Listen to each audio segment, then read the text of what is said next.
ప్రతి పైసా కూడా ప్రజల చెమట వారి శ్రమతో వస్తున్నటువంటి పన్నుల రూపాయలు వస్తున్న డబ్బు కాబట్టి ఈ పంచే కార్యక్రమాన్ని మేము కస్టోడియన్స్ గా ఈ పంచే కార్యక్రమాన్ని మీ డబ్బుల్ని మేము పంచే ఈ రైతు భరోసా కింద ఇచ్చేదాన్ని ఏ రకంగా ఎవరికి ఏ స్థాయిలో ఎట్లా చేస్తే బాగుంటుంది అనేటువంటి ఆలోచన మీ అందరి దగ్గర నుంచి ఆలోచన తీసుకొని వాటికి అనుగుణంగా 10 జిల్లాల నుంచి వచ్చినటువంటి సమాచారంతో అంతిమంగా మేము ఒక రిపోర్ట్ తయారు చేసి శాసనసభలో ఒకరోజు చర్చగా పెట్టి ప్రజలందరి అభిప్రాయం ఈ రకంగా ఉంది, సభలో మీ అందరి అభిప్రాయం కూడా ఏంటని అని రాజకీయ పార్టీలు అందరి అభిప్రాయాలు తీసుకుని అంతిమంగా దానికి సంబంధించిన మార్గదర్శకమైనటువంటి విధి విధానాలని రూపకల్పన చేసి ప్రభుత్వ పరంగా అనౌన్స్ చేసి ఈ డబ్బు పంచే కార్యక్రమాలు చేయాలన్నటువంటి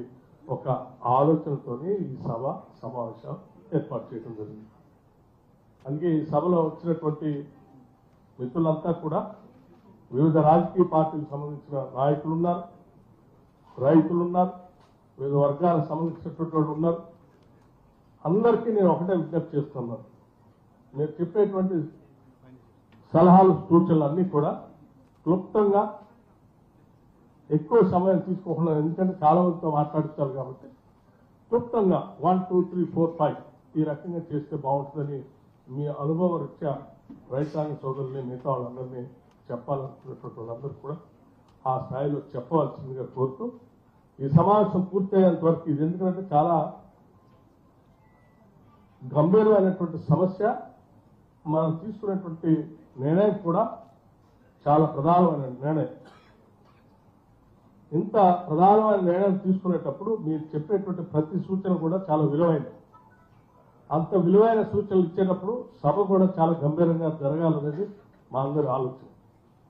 సభ పూర్తయ్యేంత వరకు అక్కడ ఇక్కడ లోకల్గా ఉన్నటువంటి వాళ్ళు ఎక్కువగా మిగతా అక్కడ ఇంటర్నల్ డిస్కషన్స్ నిశ్శబ్దంగా ఉండి చెప్పే వాళ్ళందరూ కూడా స్పష్టంగా వినాలని, అప్పటి వరకు అక్కడ ద్వారాలు కూడా పెద్దగా రాకపోకలుతో ఈ సభ డిస్టర్బ్ కాకుండా ఉండాలని చెప్పి నిర్వాహకులకి అంతా మెయింటైన్ చేసే అందరూ కూడా విజ్ఞప్తి చేస్తూ సభా కార్యక్రమాన్ని నిర్వహించడానికి మిగతా 20 మంత్రులు కూడా కొన్ని సలహాలు సూచనలు చేస్తారు.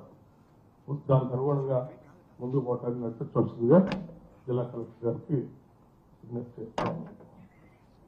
Thank you. ధన్యవాదాలు సార్. సార్, ఇప్పుడు వ్యవసాయ శాఖ